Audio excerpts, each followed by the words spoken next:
What's up, fellow movie buffs and film connoisseurs? It is your self-proclaimed Cinema Shogun here, and it looks like we have some breaking news coming out of the Spider-Man world today. Now, this hit me from left field. I was not expecting this at all, but Aaron Taylor Johnson has been cast as Kraven the Hunter in Sony's upcoming Kraven the Hunter standalone film. Now, I don't think any of us was expecting this, especially because Aaron Taylor Johnson played Quicksilver in the MCU, and he's no stranger to the superhero genre. I mean, he played Kick-Ass as well. So you would think that they maybe would have went a different direction with this casting. I mean, they've approached people like Keanu Reeves, Brad Pitt, Adam Driver, John David Washington. I know Joe Manganiello was interested in the role as well. So when you look at this like long list of people who are up for this role, I think there's a few people that rank above Aaron Taylor Johnson there for me. Not that I have a problem with Aaron Taylor Johnson, but we're already kind of familiar with him in Marvel and superhero movies, and I like fresh new faces to the superhero genre. But that's not to say that he won't do a good job. I mean, I believe he's a great actor, but I feel like there may be some confusion there. It will be getting kind of weird. But I know what a lot of you are thinking right now. It's not going to be weird. I mean, he's Kraven in the Sony universe, and he's Quicksilver in the MCU. Those are two different things. Well, I have some news for you people. A little birdie landed on my shoulder and gave me a little secret. And from what I'm hearing, not only will Aaron Taylor Johnson be in the MCU, but he's going to be part of Spider-Man Far From Home.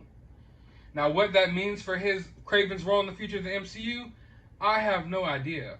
But from what I'm hearing, he will make an MCU appearance because he will be in Spider-Man Far From Home. Now, we know Spider-Man Far From Home is going to open up the multiverse. There's going to be a lot of moving parts there, a lot of different villains. But I can almost guarantee you that he will make an appearance. Also, there's a few other interesting things to this as well. Now, a lot of people are saying this is a Kraven standalone film, which it is in a sense. But if you go back to some comments made by the writer of this film, I think dating back to almost like 3 or 4 years ago, you will see that he assured everyone that Kraven and Spider-Man will come face to face in this movie. So unlike Venom 2, which we haven't seen Venom 2 yet, but unlike Venom and unlike Morbius, from what I'm hearing, we're actually supposed to see Spider-Man in this Kraven movie. What form of Spider-Man? I'm not sure. Will it be Tom Holland? I have no clue.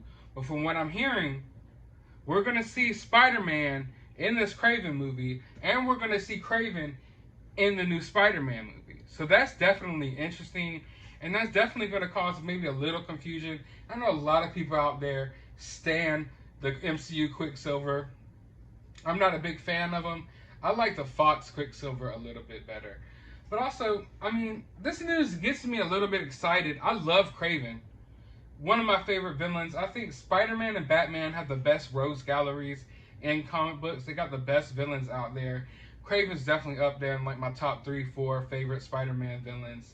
He's just got so many great villains, but I have mixed feelings about these like villain standalone films. Like, sure, Venom is a big enough character that he could get his own film, but what makes these villains interesting is their relationship with Spider-Man, you know? And when you take Spider-Man out of the equation, it's gonna get kind of weird, especially when you're doing it so much.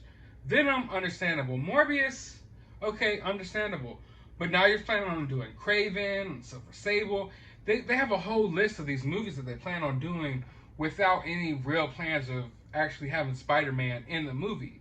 And that's just kind of weird. And I don't know if I need that. I want Spider-Man to face off with Kraven. And I want Spider-Man to run into Morbius. I want Spider-Man to run into Venom. And also, another thing they're doing with these movies is they're not just villain standalone films. They're turning the villains into like anti-heroes. And I get it. Venom, very much an anti-hero. But he went on a more villainous path in the beginning of his journey. Morbius, okay, a little bit of an anti-hero. But he was more villainous in the beginning of his journey. So if you're going to do it with those two characters, cool. But I don't want to see an anti-hero Kraven. I don't want to see anti-hero whatever Spider-Man character you can think of. Like, I'm kind of sick of that trope now. I want my villains to be villains. Let them be villains. And if you're going to make a movie about a villain, make it about a villain. He doesn't have to be a hero of that movie. but he can very much still be the villain of that story and still be the main character of the movie. But I'm interested in, what do you guys think about this? Is this going to cause confusion for you if you see him pop up in the MCU? Are you excited about this casting? Are you even excited about this movie, or is it something you don't need? Let me know all of that down in the comments below. While you're down there, hit that thumbs up button and hit that subscribe button. And as always, I want you to find some time out of your day to go watch a movie.